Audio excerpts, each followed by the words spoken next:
G'day, viewers and listeners. Hey, it's Ed Fox with Nashville2. Nashville2.com is all about telling your story. You know what? Because you're Nashville too. And today I have Quintin Lunsford, and Quintin is the owner of the Labor Pains franchise. And does that cover all of Nashville, Quintin, Nashville Metro, or is it a specific area? Yeah, so we actually have two territories within the Middle Tennessee area as a whole. I own the franchise for Williamson County and Rutherford County, and then there's another one for Davidson County and basically north of that. Okay, cool. So, well, we're glad you're here. Thanks for being on the show.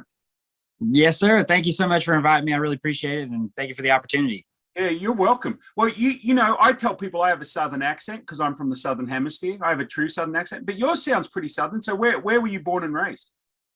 Ironically enough, I was actually born in Germany because my dad was in the military. But I grew up in Knoxville, Tennessee, most majority of my life.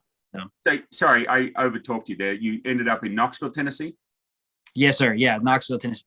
Okay. Yeah, I like Knoxville. Not as good as Nashville. You know, I don't probably have a Knoxville2.com.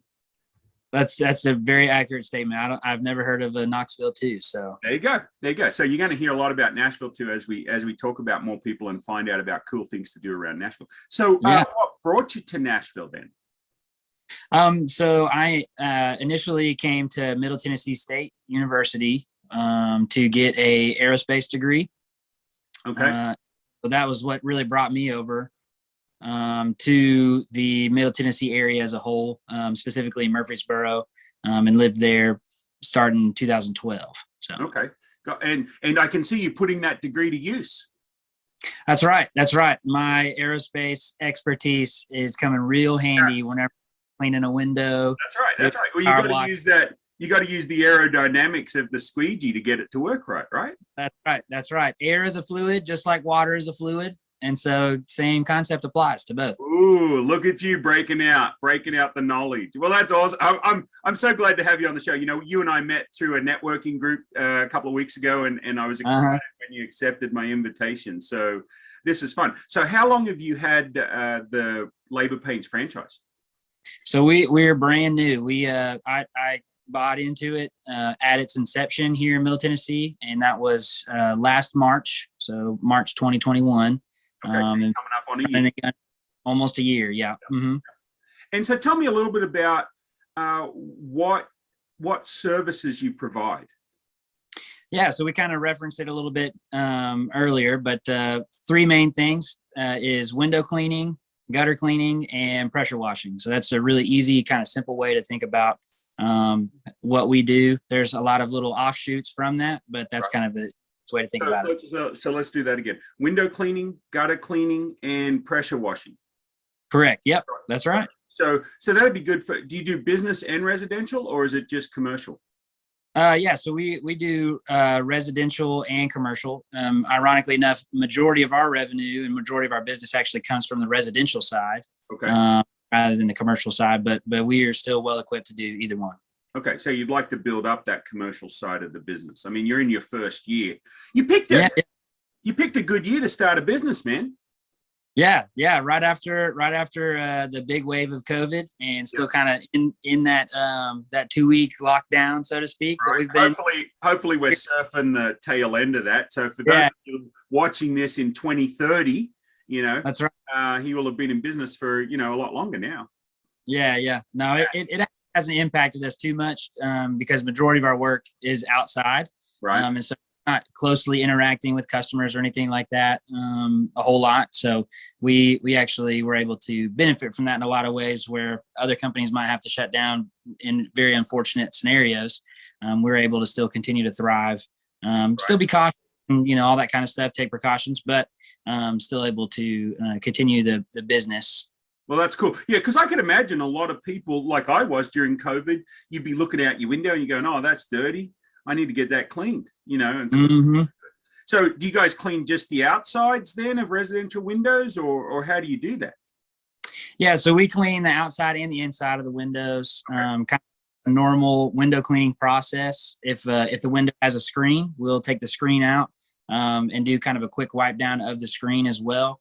And also the bottom of the sills, a lot of times will get dirty. of the windows. And so that's all, wiping that as well is all kind of included in like a normal window cleaning process for us. Sweet. So if somebody, let's do this first, they're like, oh man, I've been looking for this guy, I need my windows clean. What number would they call, or what website would they go to find out more information? Yeah, so they can go to laborpanes.com, and I believe it's PANES. That's right. That's nothing to do with babies, right? That's what you told us at our networking group. That's right. Yep, exactly. Yeah, we a lot of times we get some good laughs from the name, and always enjoy talking about that. But that's right, PANES. You can Google us. We'll pop up if you Google us, just our name, and you can look at the specific website if you need to, laborpanes.com, and we'll be on there. So that's kind of the primary way that you can reach out to us and get it going. Okay, and tell me that phone number. Phone number is going to be 615-987-9575.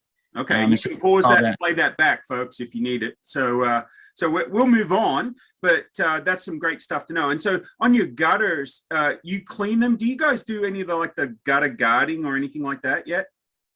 Yeah, so we do install gutter guards as well, and also any type of like minor repair for the gutters themselves. We can do that as well. If there's, that kind of gets into the weeds a little bit, but the basic kind of gutter cleaning process we're able to do for basically everything above the ground whenever it comes to the gutters. And then if you want guards put on your gutters, we do that for any type of roof, doesn't matter.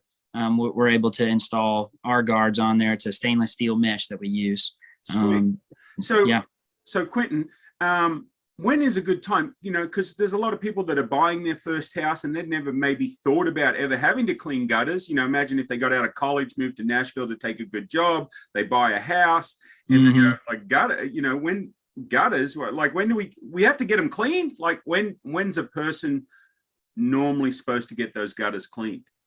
Yeah, a lot of times we'll have gutters cleaned twice a year for most customers, and you'll kind of see that happening, especially in the fall. You're going to see probably around like October is kind of a prime time, right?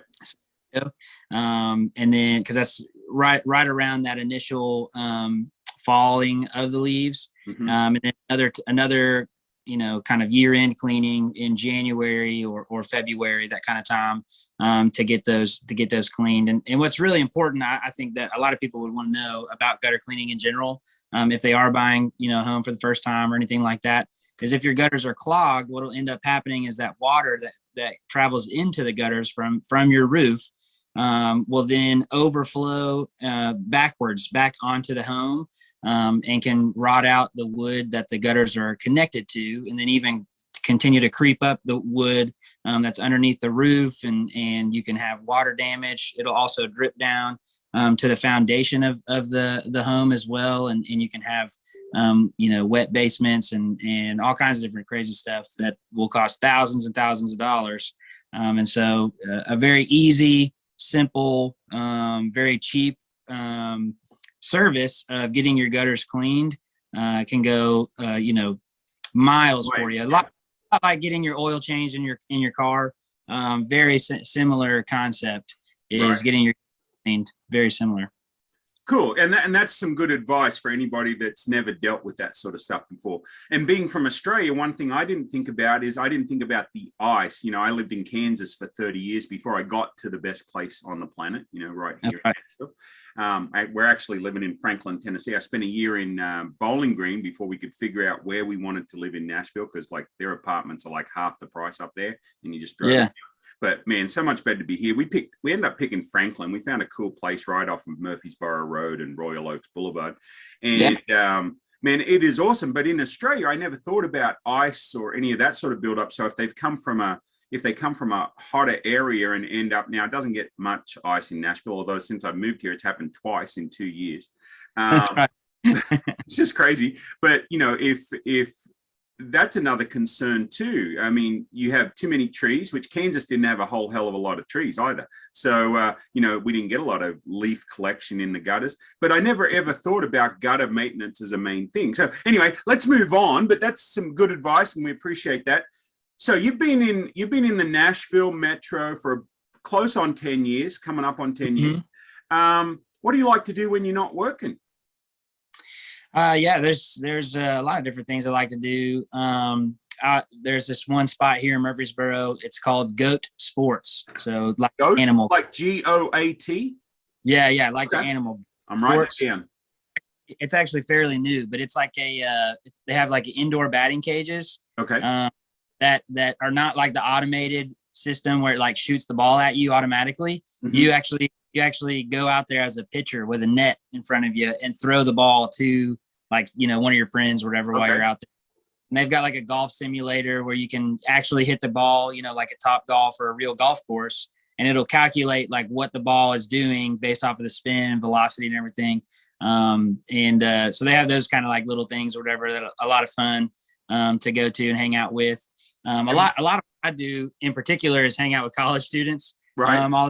And I've got a passion just of mentoring college students. And so we go there or we'll play flag football with intramurals or going disc golf, that kind of stuff. So I like to do stuff outdoors and sports. So when you say you like to mentor college students, tell me a little bit about that. Mentor them in what way? Yeah. So it really, honestly, the whole reason why I do it is because ultimately that happened to me whenever I was at MTSU. My freshman year, I came in and was a part of a Christian organization called Campus Outreach. Mm-hmm. And I actually became a Christian while I was in college, and just learned a lot of life skills and like for character and integrity, leadership through this organization. And I really want to help continue to do that and build that out for other college students as well. So that's really the main reason why I do that now is because someone reached out to me that was older and had a little bit of experience.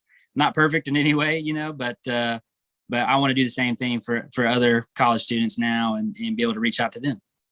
That's awesome. And that's what I love to do with businesses. I love to take and mentor people in business. I've owned businesses since I was 15 years old. And I just love owning businesses, and I love helping others own businesses and build businesses and understand the successes and struggles you're going to have along the way. So that's awesome that you're doing that. We need to talk some more offline. If I can be of any help with that group, I'd love to. Definitely. I'd love to participate. One of the things that I have a business coach, and actually this was a couple of years ago that I had this business coach. I've got a new one now since I've moved down here, and she encouraged me to put out a culture statement, a company culture statement. And so we recorded that video. She goes, you know what you want to say, just getting it out there and putting it out there so that your people can see it and understand where you're coming from is really good. And then I realized that all the while, you and I have a culture statement of our own. What's our culture? What are our principles? What do our ethics say about us? I'm giving a talk next Tuesday. That's going to be January 25th, I think. With a group I'm part of called the Main Street Mentors. And they said, well, Edward, what's your topic going to be on? I said, it's going to be on authenticity. Be authentic, unless you're a serial killer. Unless you're a serial killer, don't be authentic then. Change. That's right.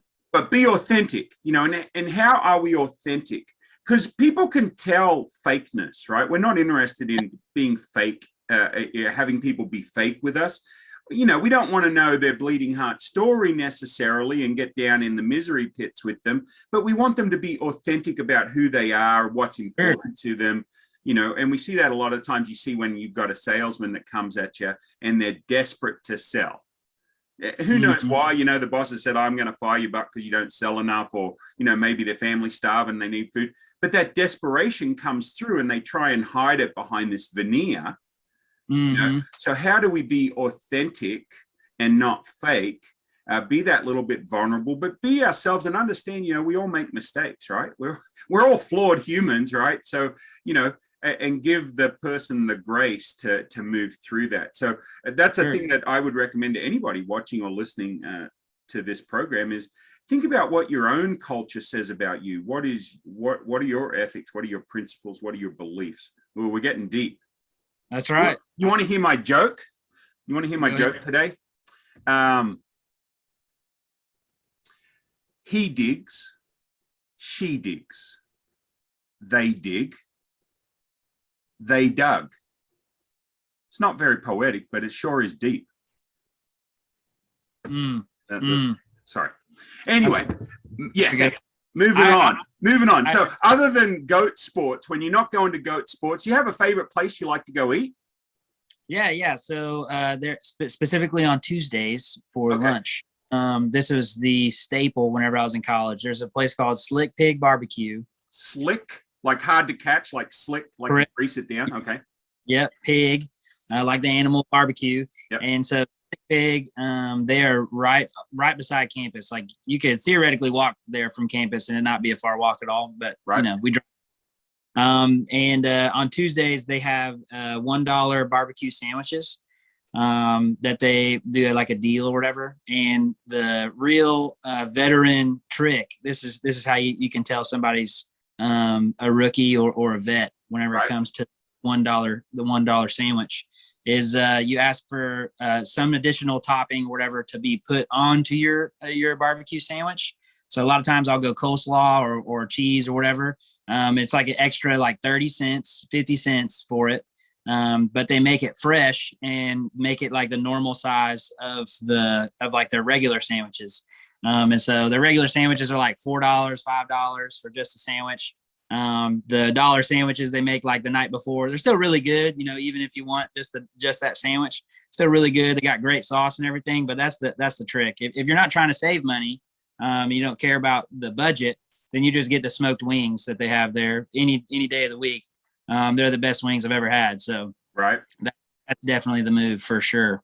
To food around here. So let's, I don't know, do we hope that the owners are watching or not watching? Because they probably know about that trick and they go, these college kids think they've got one over on us, but they don't, Yeah, I'm sure their coleslaw that they put on there might cost like 3 cents, so they make profit off of it anyway. They don't care. So yeah, I get it. Right. That's as a business owner, understanding about your costs and the way you bring people in the door and what you give them is a great story. Okay, so we've got goat sports, Slick Pig BBQ, and are these down in Murfreesboro then? Yeah, these are kind of specifically in Murfreesboro. Okay. Well, give us something. What's another hidden gem? Where have I been to in Murfreesboro? I think I've been to Boom Bar's Pizza. There's a networking group that meets there on Monday mornings with Connect Nashville, which is pretty sweet. Monday mornings, I think at 9. Okay. So that's the only thing that's taken me to Murfreesboro. You know who I do know in Murfreesboro that I really like? I was talking to a franchisee of one of the Steak and Shakes. I don't know how many are in Murfreesboro. But I met this guy and we had a great conversation about the turnaround of him, buying it during COVID, sleeping in his truck outside the store to get it up and running and turn it around. And he's done a great job. And I love the fries at Steak and Shake. They remind me of Freddy's Frozen Custard Fries, which was a Wichita, Kansas institution. Now they're spreading out nationwide. I don't think they've got this far yet. But the Steak and Shake there in Murfreesboro, if you want good customer service and good quality stuff, like their shakes are amazing. I think they do like quite a million flavors. But that'd be my pick in Murfreesboro. Do you have a third one, like something else that you do? Doesn't have to be food, can be food. Doesn't have to be drink, can be drink, whatever. I'm actually really good friends with the owner of a coffee shop that's called Brasshorn. Oh, okay. I love me some coffee. Yeah, it's pretty close to downtown Murfreesboro. Okay. And Brasshorn is one of my favorite coffee shops. That's where I get my coffee whenever I'm drinking at the house. I get my coffee from there. And they're absolutely phenomenal. The environment's really cool.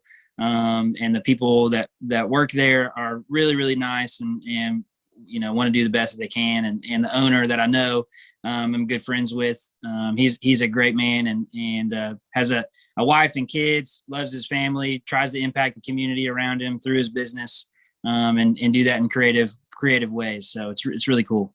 Cool. You're going to have to introduce us. He should come on the show. I'd love to hear about it. I take it. Yeah. He's a Christian guy as well. Yeah. That's actually how we met through our church. Yeah. We both go to church together. Mm-hmm. Okay, cool. Okay. So tell me about your church. Maybe people are looking for a new church when they move to Murfreesboro. Where should they go? Yeah. It's called City Church. Okay. And it is on Church Street, ironically. That's helpful. Yeah, right by downtown, like literally 1 block away from the square, super close to the square on Murfreesboro. And it's a great place. It's been there since like winter of 2011, I believe. Okay. The staff there are really great. It's not a super huge church. It's probably around like 300 members or something like that. And pretty consistently you'll see, there's 2 services, one at 9, one at 10:45. Obviously COVID has switched everything around a lot of different ways, but you can go if you want to look them up online or anything like that, you can go to borcitychurch.com. Okay. BOR citychurch.com. It's a great place. People there love them to death. Have a great community, and a lot of the mentors that mentored me while I was in college are through City Church. And so got a lot of respect for a lot of the families that are there at City Church. That's awesome. Well, look, folks, you got a bonus one. We normally do 3. We ask them about 3 things. We got a 4th. Like, that's really good. Right. Thanks, Quintin. Hey, so tell us a little bit more about your business. Is there anything else we need to know? I'm interested in the business side of it. Like, how did you... We probably don't have time for that, actually. How did you become a franchisee? But if other people are interested, they could contact you and find out about that, because maybe they're watching this from, I don't know, Wichita, Kansas, and they want to own a franchise of Labor Pains. They could contact you and you can put them in contact with the owner. But is there anything else I need to know about your business? Are you guys taking on new business right now? Are you looking for more clients? Oh yeah, for sure. We're looking to double our company as a whole this year from last year. Okay, so you have some openings then.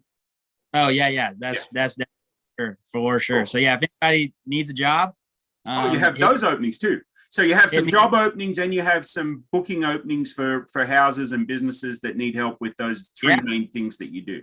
Yeah, definitely. Power washing, that mold and mildew that grows over the winter.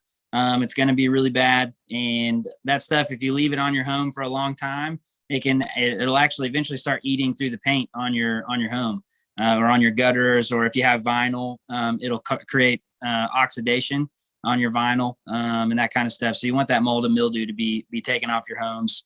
And then window cleaning. If you let debris get on your windows for a long time, just dirt from the air and that kind of stuff over a long period of time, it can create hard water stains, which etch themselves in the glass, and can be a really, really big problem to try to get rid of. So getting those windows cleaned, really important as well. And then gutter cleaning, we already talked about. So, I heard about this explosion in France. It was a cheese factory.